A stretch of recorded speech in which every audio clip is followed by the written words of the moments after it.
નમસ્કાર મિત્રો, જય હિન્દ। હું છું ડીની ચૌધરી। ફરી એકવાર આપ સર્વેનું સ્વાગત કરું છું આપ સૌની સહિયારી યુટ્યુબ ચેનલ ડીઆર ગુજરાતીમાં। તો મિત્રો, આ વિડીયોમાં ખાસ વાત કરીશું કે આંગણવાડી કાર્યકર અને તેડાગરની જે ભરતી 2024-25માં આવનાર છે એ ભરતીમાં ખાસ એક અગત્યનું ડોક્યુમેન્ટ એટલે કે સ્થાનિક રહેવાસી અંગેનો દાખલો ફરજિયાત છે અને જે સમય જાહેરાત આવે છે એના કરતાં 6 મહિના પહેલાંનો હોય તો પણ આ દાખલો ચાલશે।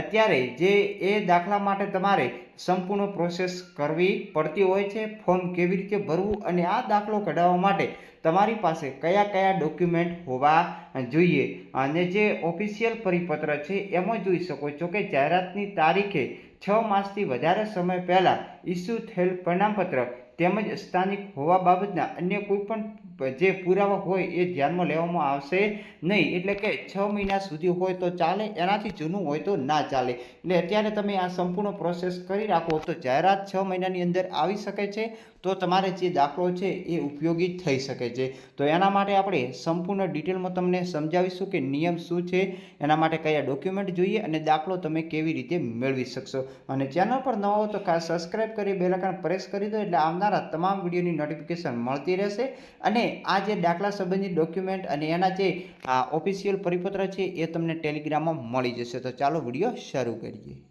તો મિત્રો, આપણી પાસે જે પરિપત્ર છે એ બિલકુલ ઓફિશિયલ છે। આંગણવાડી કાર્યકર અને તેડાગરની પસંદગી માટેના ધોરણો, માનદ સેવા, સમીક્ષા, શિસ્ત બાબતેના નિયમો, અન્વય રહેઠાણ અંગેના પ્રમાણપત્ર બાબતેનો આ પરિપત્ર છે। મહિલા અને બાળ વિકાસ વિભાગ 2019નો જે પરિપત્ર છે એ મિત્રો અત્યારે આ જે ભરતીમાં છે એ મિત્રો ચાલશે। તો આ પરિપત્રમાં જે જણાવવામાં આવ્યું છે કે આંગણવાડી કાર્યકર અને તેડાગરની માનદ સેવામાં પસંદગી માટે અરજી કરનાર જે મહિલા છે એ મામલતદાર શ્રી દ્વારા આપવાના જે થતા નિયત નમૂનામાં રહેવાસી પ્રમાણપત્રની તારીખે ગ્રામીણ વિસ્તારના સંદર્ભમાં આંગણવાડી જે મહેસૂલી ગામમાં સ્થાપન થયેલ હોય તે મહેસૂલી ગામની અને શહેરી વિસ્તારની સંદર્ભમાં આંગણવાડી કેન્દ્ર જે નગરપાલિકા કે મહાનગરપાલિકા ચૂંટણી વોર્ડ વિસ્તારમાં આવેલી હોય તે વિસ્તારની ઓછામાં ઓછા 1 વર્ષની સ્થાનિક નિવાસી હોવી જોઈએ। આ માપદંડ માટે મહિલા અને બાળ વિકાસ વિભાગ નક્કી કરે તેવા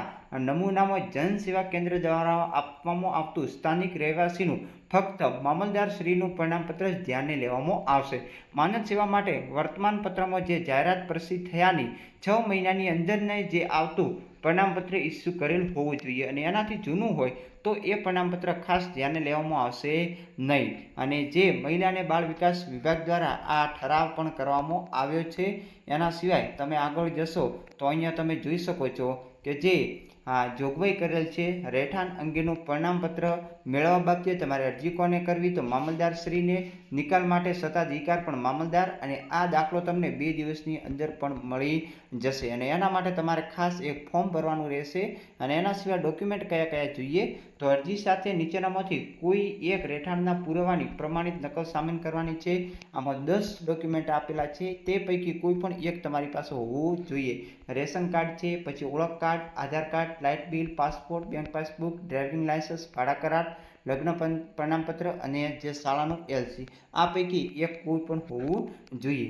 અરજી સાથે નીચેનામાંથી કોઈ એક ઓળખના પુરાવા તરીકે પણ એટલે કે આ 5 છે એનામાંથી પણ એક, એટલે તમારી પાસે ટોટલ 2 ડોક્યુમેન્ટ હોવા જોઈએ। આના પછી અહીંયા ચેકલિસ્ટ છે જે અરજદારે રજૂ કરવાના છે, જેમાં ખાસ અરજીપત્રક ભરવાનું છે, પછી કોડ સ્ટેમ્પ ફી લગાવે જે સ્ટેમ્પ લગાવવાનો, પછી તલાટીના રૂબરૂમાં એમનું જવાબ, પંચનામું, સોગંદનામું અને રહેઠાણનો પુરાવો અને ઓળખનો પુરાવો અને અહીંયા જે તારીખ સ્થળ લખી અને અરજદારની સહી કરવાની રહેતી હોય છે।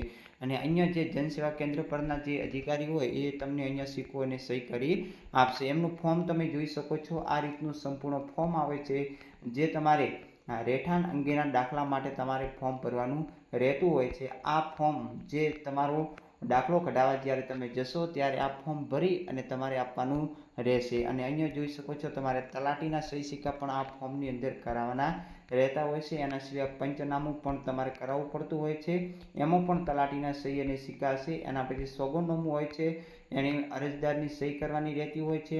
પછી ગ્રામ્ય વિસ્તાર માટે આ જે પ્રમાણપત્ર છે એ મામલતદાર તમને અહીં સહી સિક્કો મારી અને આ જ પ્રમાણપત્ર લખી આપશે।